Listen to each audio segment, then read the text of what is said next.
Do you know about the secret of a success of a leaders in healthcare organization? If not, let me give you some tips.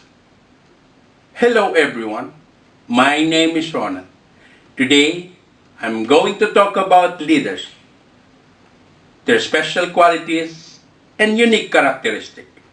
This morning, I'm going to share with you some video clips of my personal interview with my ideal nurse manager.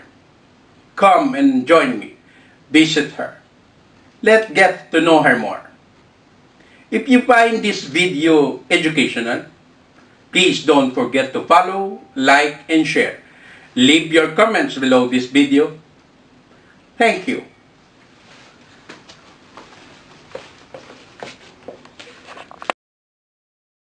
Okay. Good morning, Ma'am Missy. Good morning. I am Hesky Smart. I am a clinical nurse specialist. I am originally from South Africa. And I became a nurse because my science when I was at school and my mathematics when I was at school was not strong enough to make me a doctor. But you know what, I think it's the best thing that ever happened to me because to be a nurse in the day of today, where we have a voice and where we are seen as professionals in our own right and no longer as just a person that's doing the orders of a doctor, is great because it's like standing in the forefront of a new specialty and putting nursing onto a level that is just different than before. Added to that, I have decided in my young life that I do not want to be a nurse educator or a nurse administrator per se. I want to be a clinical nurse specialist. But at that time, nurse specialists were not anything looked at. And as that was my purpose, I just diligently worked away and worked my work. And I came into the world of wound care in 1994. After working in neonatal intensive care and specialized in that. And wound care became part of my life since then. Specialized in that, there was no courses in South Africa, so I had to go to the UK, did a 2-year course there, came back to South Africa, implemented what I've learned there, and started independent practice, because in South Africa nurses are allowed to have independent practice if they are suitably qualified and have a master's degree to show competency. So I did private practice with wound care as my field of service. Well, that have developed over time. It had led me to become a little small-scale researcher, have led me into Canada, where I've done even more advanced wound care, and then in the end led to me becoming an academic in the field, part of the international teaching group of University of Toronto that I'm still doing, and ending up at the University of Stellenbosch at the Tygerberg campus as part of their interdisciplinary health sciences faculty dealing with hyperbaric and wound care, to make a merge of wound care and hyperbaric, because they had hyperbaric units with patients who has wounds, but they had no ability how to deal with the wounds, so they failed actually on both. Okay, so there was to be a new plan. So when I came to Bahrain, I got a green team. They were young, they were really young, and I was young as well at that point. So I always saw myself as a great mom. And I see my 2 daughters as my biggest achievement in life. So when dealing with these green team individuals, I decided, great. Let me do the mom approach here. And let's nurture all of them like I have nurtured my children. So that was, I love you when I love you, but when I lift my eyebrow because you've done something wrong, you better listen to me, because I will guide you in the right direction. And then as you are progressing, I will let you go. But let me teach you to walk, and I will guide you to do that. And that was how we have built this unit, because I could not see any other pathway other than to embrace and to love this team to grow. Thank you, Ma'am. What do you think? What leadership competency we need to have before we being called as effective leader? I think for me, an effective leader is someone that can transform situations and can make it work for the environment that it is in. Okay. For that to occur, I think you need a very observant eye to see where there are limitations, where there are gaps, where there are problems in processes. And I think the transformational leader is the person that's absolutely perfectly positioned to initiate and manage processes in the result. I see it a lot like whitewater river rafting, that it is a matter of see the difficulties, establish the process, then jump into that process and follow it, so that the energy of that process is taking the team along. The key to that is that everybody needs to jump in by themselves, and it cannot be I carry you and I carry you as well, because then I will drown. Okay, so but if you follow me and you have your floaty on, chances are you will get to the other side of the process with the most exhilarated feeling of achievement ever. Correct. And that is what we have seen here. Is that those that, but I am very sensitive to process. Okay, the content of process needs to be optimal. If it needs to be on best practice, it needs to be on best evidence, and once those ground rules are laid down, and you put your process along that one, and you jump in there, you can trust the process that it will give you the direction and the outcome you need. Yeah. Those that resist it, it's like swimming against the stream. They become tired and they eliminate themselves.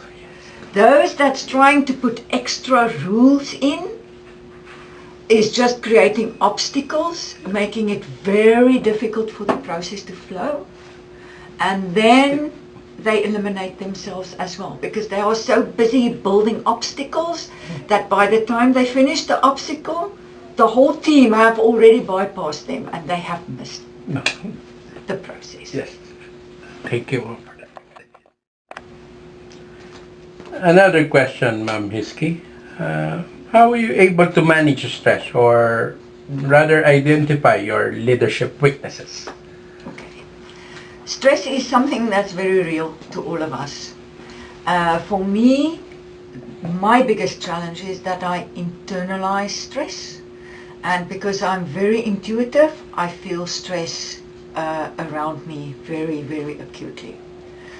Stress in our high-risk environment is impacting on safety, and it is therefore very, very important to me that we mitigate that risk by having a team that is aware of the influence of tension on their ability to do their tasks optimally.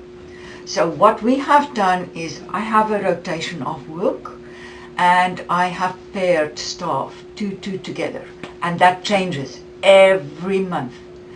In that manner, I am creating trust between individuals on a regular basis, and then we rotate all of the tasks in the unit in 30 days. By doing that, we have found that there's more reflection on action, and that the staff are willing to talk to each other. Why are you doing it like that and not like that? And that it initiates very high quality communication between them. What I do then put all of them down when we have an event or an incident, and we reflect on that to find where was a mistake done, and then to correct that within a team environment. By doing that, we have found that we can prevent build-up of tension, and by reflection on action, we can learn so that we do not do the same mistake again. And that's actually an adult learning principle. So I have focused on adult approach to high-risk areas so that it can be done with responsibility, so that we mitigate stress for everybody. I cannot carry it on my own if the team is not doing their part. What type of leadership development and mentoring you offer to your staff, Ms. Lee? I think my style is to lead by example. And in the beginning, it was very much like having a lot of people on a boat. And I was in the front of the boat as the lookout person. So I was saying, okay, we need to go in that direction. And how are we going to do that? And then it was a matter of get everybody organized, putting them on an oar, and get them skilled to be able to manage their oar. As each of them have become more skilled in what they are doing, the approach was more to create synchronicity between them so that they do it all in time at the same thing to create better forward motion. So it's also called mastery. So I have developed mastery in that team, and as that mastery have developed, I have very purposefully positioned myself from the lookout position to the middle of the team, because I was already a master at that time. And as I could see their mastery is increasing, I have positioned myself even more to the back. And I would say currently I'm just holding the rudder. I am just by very small changes at the back here. I am still influencing direction, but they have long time put another lookout in the front to say where are the rocks, where are the problems and stuff that's happening there. And they are very much now self-managing their process of mastery in the beginning, so in the middle of the team, so that it becomes self-driven. So that's how it happened.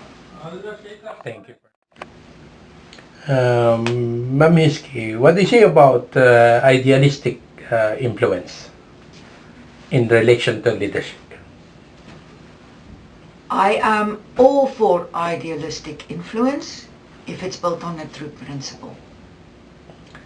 If it is a false ideal, it usually fails.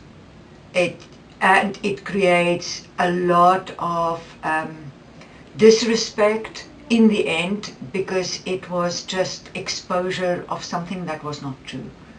So if there is an ideal, it needs to be on a true principle. And I would say the ideal for this unit is to work with love, what we are doing, and to do each of those tasks in utter kindness and respect. And that is how I approach every patient, that's how I approach my staff, and as a result, they are copying that. As a result of that, patients are loving this unit. I think they feel cared for, and they have a voice, because it's again on that principle of I am treating you with utter kindness.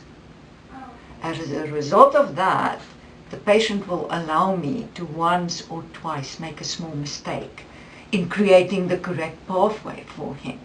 But for me, that is influence. More than ideal influence, it needs to be true influence.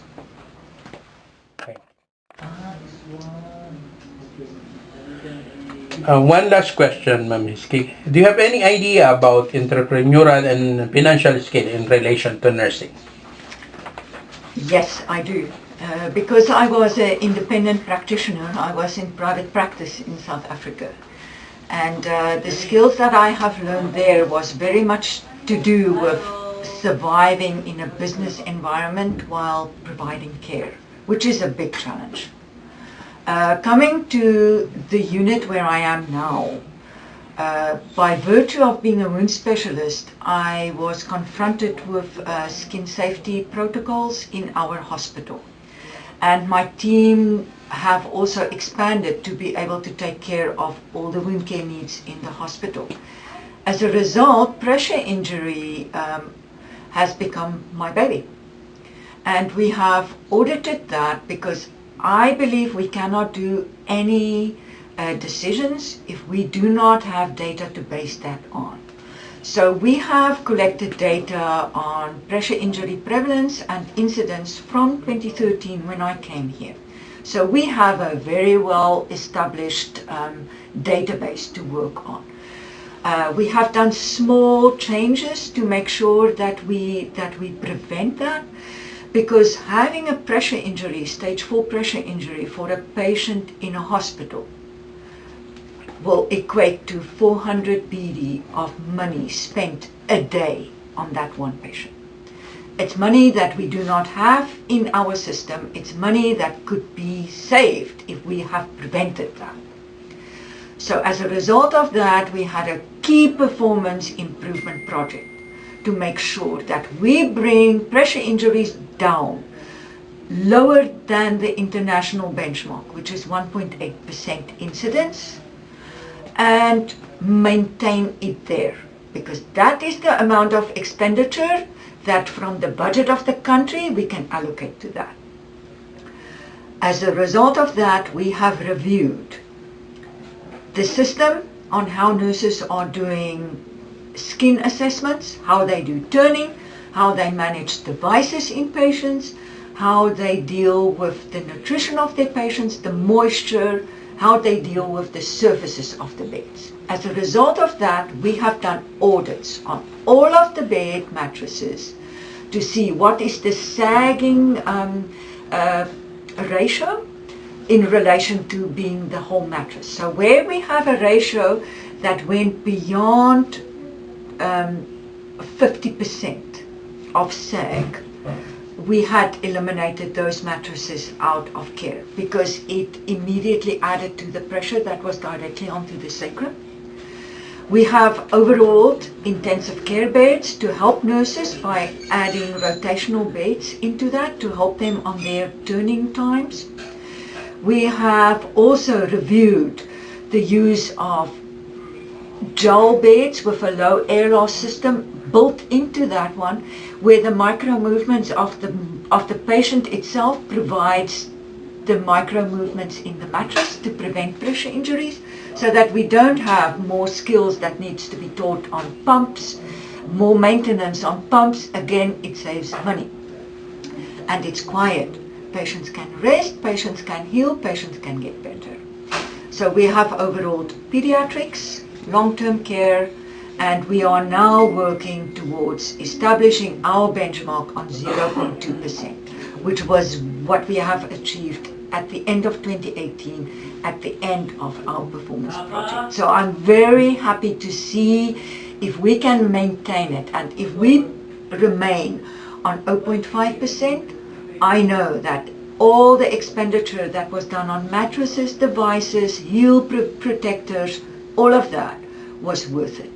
Because 400 BD a day that we can save for one patient will equate to 100 patients that is safe. And if you have made the world safe for one patient, you have made the world safer. Thank you. Would you mind to give us a type of leadership approach you are using and you find it effective in your unit? If I need to sum it up in one word, I would say it's original. Original. Okay. I'm blessed with a very analytical mind. So I'm an ardent reader, I'm a student, I cannot get enough of studying. But the other part of my brain is equally creative. So I can draw, I can color, I can write. And I think it's the combination of those two things that is helping me a lot in overcoming challenges and gaps. Growing up in South Africa, we did not have a lot of resources. So we had to sometimes, if we want to have something done, we have to construct or make it to work for our purpose. So this is also an approach that I have here. And I think it has made me not scared to face challenges, because if you just make enough plans, in the end, you will be able to overcome that. In taking my team with me, I have just done it by small increments. And they have just done a lot of original thinking and original implementation of stuff without even knowing that they have done that. And only in the end they would say, oh, we didn't even know that we are in a process to do X or Y or Z, but now we know how to do that. So it has taken a lot of fear out of the equation. A lot of people are resistant to learning and acquiring new skills as a result of a fear component there.